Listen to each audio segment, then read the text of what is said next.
जयाचा जनी जन्म नामार्थ झाला, जयाने सदा वास नामात केला. जयाच्या मुखी सर्व दानामकीर्ती, नमस्कारत्या ब्रह्मचैतन्यमूर्ती. नाम म्हणजे भगवंताचे नाव. साधन या दृष्टीने देवाच्या निरनिराळ्या नावात फरक नाही. नाम हा जीव आणि शिव याच्यामधला दुवा आहे. नाम हे साधनही आहे आणि साध्यही आहे. नाम सगुण आहे आणि निर्गुणही आहे. नामाचा आरंभ सगुणात आहे तर शेवट निर्गुणात आहे. आरंभ सगुणात आहे असे म्हणण्याचे कारण हे आहे की भगवंत मुळात जो निर्गुण निराकार आहे तो जेव्हा सगुणात आला तेव्हाच त्याला नामरूप लागले आणि सगुण रूप नाहीसे झाले तरी नाम शिल्लकच राहिले. म्हणून ते निर्गुणही आहे. तेव्हा सगुण आणि निर्गुण भक्तीला आधार नामाचाच आहे. नाम हा सत्संगाचा पाया आहे आणि कळसही आहे. नाम म्हणजे आपली वृत्ती आणि भगवंत यांना जोडणारी साखळीच आहे. लग्न झाल्यावर स्त्री जशी नवऱ्याशी एकरूप होऊन जाते त्याप्रमाणे वृत्तीचे नामाशी लग्न होऊन ती नामरूप बनली पाहिजे.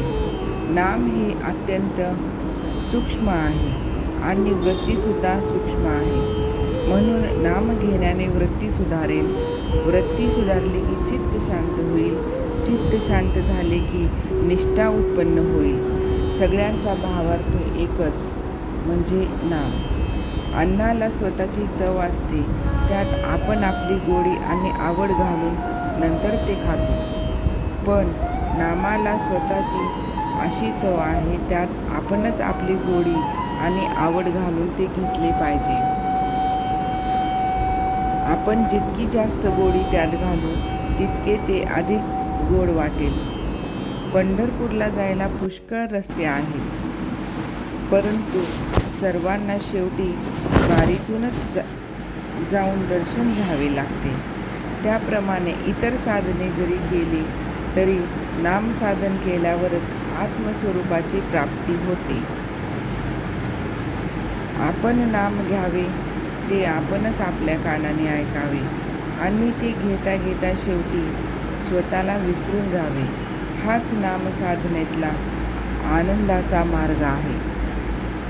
जसे आपले पण आपल्या नावात आहे तसे देवाचे देव पण त्याच्या नामात आहे. आपण आज जे नाम घेतो तेच नाम शेवटपर्यंत कायम राहते. परंतु देहबुद्धी जशी कमी होत जाईल तसे नाम अधिकाधिक व्यापक आणि अर्थगर्भ बनत जाते आणि शेवटी नाम हे परमात्मा स्वरूपच आहे असा अनुभव येतो. नाम सदा बोलावे, जसे शरीराचे जीवन आहे तसे नाम हाची सुबोध गुरूंचा नामापरते न नाम जितके खोल गेले पाहिजे. भगवंताच्या प्राणाबरोबर गाता करावे.